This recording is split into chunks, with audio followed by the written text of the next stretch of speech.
आप देख रहे हैं समाचार एजेंसी ऑफ इंडिया में साइन न्यूज। जानिए दीपावली के 11 दिन बाद क्यों मनाया जाता है देवउठनी एकादशी का त्योहार। देवउठनी एकादशी की व्रत कथा, पूजन विधि एवं सावधानियों को जानिए विस्तार से। आप देख, सुन और पढ़ रहे हैं समाचार एजेंसी ऑफ इंडिया की साइन न्यूज के धर्म प्रभाग में विभिन्न जानकारियों के संबंध में। सनातन धर्म में एकादशी तिथि बहुत ही महत्वपूर्ण माना जाती है। कार्तिक माह के शुक्ल पक्ष में आने वाली एकादशी तिथि को प्रबोधिनी एकादशी और देवोत्थान एकादशी के नाम से भी जानते हैं। इस दिन भगवान विष्णु 4 माह के लंबे समय के बाद योग निद्रा से जागते हैं। उसके साथ ही चातुर्मास का समापन होगा। श्रीहरि विष्णु सृष्टि के संचालन का दायित्व फिर से संभाल लेते हैं। इस दिन से ही विवाह, सगाई, मुंडन, गृह प्रवेश जैसे मांगलिक कार्य भी शुरू हो जाते हैं। इसके अलावा यह तिथि भगवान विष्णु और माता लक्ष्मी को प्रसन्न करने के लिए सबसे उत्तम मानी जाती है। यह तिथि कार्तिक माह के शुक्ल पक्ष की एकादशी को पड़ती है। इस दिन भगवान विष्णु और माँ लक्ष्मी की पूजा और व्रत का विधान है। अगर आप भगवान विष्णु जी एवं माता लक्ष्मी जी की आराधना करते हैं और अगर आप विष्णु जी के भक्त हैं, तो कमेंट बॉक्स में जय विष्णु देवा, जय माता लक्ष्मी एवं हरिओम तत्सत लिखना न भूली। देवउठनी एकादशी तिथि जानिए। जानकार विद्वानों के अनुसार वैदिक पंचांग के अनुसार इस साल कार्तिक मास शुक्ल पक्ष की एकादशी तिथि की शुरुआत 11 नवंबर 2024 की शाम 6:46 पर शुरू होगी। वही तिथि का समापन 12 नवंबर 2024 को शाम 4:04 पर होगा। उदया तिथि के अनुसार देवउठनी एकादशी का व्रत मंगलवार 12 नवंबर को रखा जाना उचित माना जा रहा है। अब जानिए तुलसी विवाह द्वादशी तिथि कब है।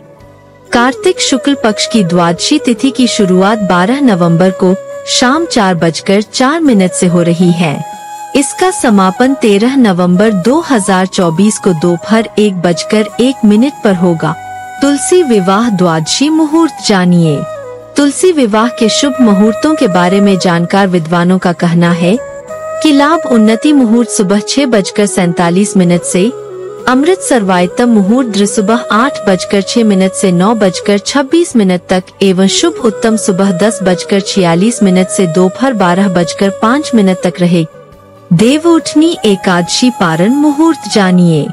कार्तिक माह की एकादशी तिथि का व्रत यानी देवउठनी एकादशी व्रत पारण के शुभ मुहूर्त की शुरुआत 13 नवंबर को सुबह 6:42 से लेकर 8:51 तक रहेगा। इस दौरान भक्तों को पारण करने के लिए कुल 1 घंटा और 1 मिनट का समय मिलेगा। देवउठनी एकादशी पूजा विधि जानिए। देवउठनी एकादशी का व्रत करने के लिए सुबह जल्दी उठकर स्नान ध्यान करें और भगवान विष्णु के व्रत का संकल्प ले। उसके बाद मंदिर की साफ सफाई करे। उसके बाद भगवान विष्णु और माता लक्ष्मी का ध्यान करे। फिर भगवान को पंचामृत से स्नान कराएं, हल्दी या गोपी चंदन का तिलक लगाए। उसके बाद भगवान विष्णु को पीले फूलों की माला, मिठाई, फल और तुलसी के पत्ते चढ़ाए। भगवान विष्णु के ओम नमो भगवते वासुदेवाय या भगवान श्री विष्णु जी का कोई अन्य मंत्र जपे, विष्णु सहस्त्र नाम का पाठ करें और आरती गाए। पूरे दिन व्रत का पालन करने के बाद रात में भगवान का भजन कीर्तन करते हुए जागरण करे। उसके बाद सुबह पूजा पाठ के बाद पारण समय में व्रत तोड़े। वहीं दूसरी ओर जानकार विद्वानों के द्वारा पूजन की एक अन्य विधि भी बताई गई है, जो इस प्रकार है। तुलसी विवाह कराने के लिए सर्वप्रथम एक लकड़ी की चौकी ले। इसके बाद उस पर लाल रंग का साफ आसन बिछाए। इसके बाद तुलसी के गमले को गेरू से रंग दे। फिर उसके चौकी के ऊपर स्थापित कर दे। वहीं आप एक और चौकी ले। इस पर साफ या नया आसन बिछा ले। अब इस पर भगवान शालिग्राम को स्थापित कर दे। दोनों चौकियों को एक दूसरे के पास में रखे। दोनों के ऊपर गन्ने से मंडप सजाए। इसके बाद आप एक साफ कलश में जल भरे और उसमें 5 या फिर 7 आम के पत्ते डाल दे। इसे पूजा स्थल पर स्थापित कर दे। अब शालिग्राम जी और माता तुलसी के सामने दीपक जला। फिर दोनों को रोली या कुमकुम से तिलक करे। इस दौरान तुलसी माता को लाल रंग की चुनरी चढ़ाए। धीरे धीरे चूड़ी, बिंदी आदि चीजों से श्रृंगार करते जाए। इसके बाद सावधानी से चौकी सहित शालिग्राम जी को हाथों में लेकर तुलसी की 7 परिक्रमा कराए। फिर दोनों की आरती करे। अंत में सुख सौभाग्य की कामना करते हुए फूल का छिड़काव करे और सभी में प्रसाद का वितरण कर दे। देवउठनी एकादशी की कथा जानिए। जानकार विद्वानों के अनुसार धर्म ग्रंथों में दी गई कथा के अनुसार एक राज्य में एकादशी के दिन प्रजा से लेकर पशु तक कोई भी अन्न नहीं ग्रहण करता था। एक दिन भगवान विष्णु जी ने उस राज्य के राजा की परीक्षा लेने की सोची और सुंदरी भेष बनाकर सड़क किनारे बैठकर राजा की भेंट जब सुंदरी से हुई तो उन्होंने उसके यहाँ बैठने का कारण पूछा। स्त्री ने बताया कि वह बेसहारा है। राजा उसके रूप पर मोहित हो गए और बोले कि तुम रानी बनकर मेरे साथ महल चल। सुंदर स्त्री के राजा के सामने शर्त रखी कि ये प्रस्ताव तभी स्वीकार करेगी जब उसे पूरे राज्य का अधिकार दिया जाएगा और वह जो बनाए राजा को खाना होगा। राजा ने शर्त मान ली। अगले दिन एकादशी पर सुंदरी ने बाजारों में बाकी दिनों की तरह अन्न बेचने का आदेश दिए। मांसाहार बनाकर राजा को खाने पर मजबूर करने लगी। राजा ने कहा कि आज एकादशी के व्रत में तो मैं सिर्फ फलाहार ग्रहण करता हूँ। रानी ने शर्त याद दिलाते हुए राजा को कहा कि अगर यह तामसिक भोजन नहीं खाया तुम बड़े राजकुमार का सिर धड़ से अलग कर दूंगी। राजा ने अपनी स्थिति बड़ी रानी को बताई। बड़ी महारानी ने राजा से धर्म का पालन करने की बात कही और अपने बेटे का सिर काट देने को मंजूर होगा। राजा हताश थे और सुंदरी की बात न मानने पर राजकुमार का सिर देने को तैयार होगा। सुंदरी के रूप में श्रीहरि राजा के धर्म के प्रति समर्पण को देखकर अति प्रसन्न हुए और उन्होंने अपने असली रूप में आकर राजा को दर्शन दी।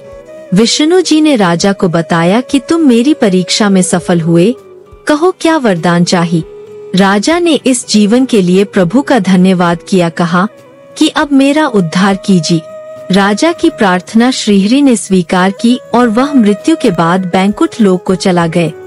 देवउठनी एकादशी के धार्मिक महत्व को जानिए। धार्मिक मान्यता है कि कार्तिक माह के शुक्ल पक्ष की एकादशी से भगवान विष्णु 4 महीने के योग निद्रा से जागते हैं। इसलिए इस दिन देवउठनी एकादशी का पर्व मनाया जाता है। इस दिन से शुभ और मांगलिक कार्य शुरू होते हैं। इस शुभ तिथि पर साधक व्रत करते हैं और विधि पूर्वक भगवान विष्णु और माँ लक्ष्मी की पूजा अर्चना करते हैं। साथ ही विशेष चीजों का दान करते हैं। मान्यता है कि इस एकादशी व्रत को करने से जातक को सभी तरह के पापों से छुटकारा मिलता है, साथ ही शुभ फल की प्राप्ति होती है। अब जानिए कि एकादशी पर किन सावधानियों को रखना जरूरी होता है। जानकार विद्वानों के अनुसार एकादशी के दिन तुलसी माता को जल नहीं चढ़ाना चाहिए। एकादशी तिथि पर तुलसी माता भगवान विष्णु के लिए निर्जला व्रत रखती है। यदि आप तुलसी माता को जल चढ़ाते हैं तो व्रत टूट जाता है और लक्ष्मी माता नाराज हो जाती है। इसीलिए एकादशी पर तुलसी में जल नहीं चढ़ाना चाहिए, साथ ही तुलसी के पत्तों को नहीं तोड़ना चाहिए। इस दिन साफ सफाई का विशेष ध्यान रखना चाहिए। यदि आप श्रीहरि की कृपा की पाना चाहते हैं तो एकादशी पर तुलसी के आसपास सफाई का विशेष रूप से ध्यान रखें। भूलकर भी तुलसी के आसपास जूते चप्पल या कूड़ेदान न रखें, इससे लक्ष्मी जी नाराज होती है और दूर चली जाती है। गंदे या जूठे हाथ न तुलसी माता को नहीं लगाना चाहिए। तुलसी माता को कभी भी गंदे हाथ से या फिर जूठे हाथों से भूलकर नहीं छूना चाहिए। एकादशी तिथि पर स्नान करने के बाद ही तुलसी को स्पर्श करना चाहिए। एकादशी तिथि पर तुलसी माता की पूजा करते समय भूलकर भी काले कपड़ों को नहीं पहनना चाहिए। ऐसा करने से नकारात्मकता बढ़ जाती है। एक दिन पहले तोड़ ले तुलसी के पत्ते। एकादशी तिथि पर भगवान विष्णु का भोग तुलसी के बिना अधूरा माना जाता है। ऐसे में विष्णु जी को तुलसी अर्पित करने के लिए एक दिन पहले ही उसे तोड़कर रख लेना चाहिए और भूलकर भी एकादशी के दिन तुलसी नहीं तोड़ना चाहिए। इसके बाद शाम के समय तुलसी के पास घी का दीपक जलाए और तुलसी मंत्रों का जाप करें। ऐसा करने से भगवान विष्णु की कृपा बनी रहती है। हरि ओम। अगर आप भगवान विष्णु जी एवं माता लक्ष्मी जी की आराधना करते हैं और अगर आप विष्णु जी के भक्त हैं, तो कमेंट बॉक्स में जय विष्णु देवा, जय माता लक्ष्मी एवं हरिओम तत्सत लिखना न भूली। यहाँ बताए गए उपाय, लाभ, सलाह और कथन आदि सिर्फ मान्यता और जानकारियों पर आधारित है। यहाँ यह बताना जरूरी है कि किसी भी मान्यता या जानकारी की समाचार एजेंसी ऑफ इंडिया के द्वारा पुष्टि नहीं की जाती है। यहाँ दी गई जानकारी में निहित जानकारी विभिन्न माध्यमों, ज्योतिषियों, पंचांग, प्रवचनों, मान्यताओं, धर्म ग्रंथों, दंत कथाओं, किंवदंतियों आदि से संग्रहित की गई है। आपसे अनुरोध है कि इस वीडियो या आलेख को अंतिम सत्य अथवा दावा न माने एवं अपने विवेक का उपयोग करें। समाचार एजेंसी ऑफ इंडिया पूरी तरह से अंधविश्वास के खिलाफ है। किसी भी जानकारी या मान्यता को अमल में लाने से पहले संबंधित विशेषज्ञ से सलाह अवश्य ले ले। अगर आपको समाचार एजेंसी ऑफ इंडिया में खबरें आदि पसंद आ रही हो तो आप इसे लाइक, शेयर व सब्सक्राइब अवश्य करें। हम नई जानकारी लेकर फिर हाजिर होंगे, तब तक के लिए इजाजत दीजिए। जय हिंद।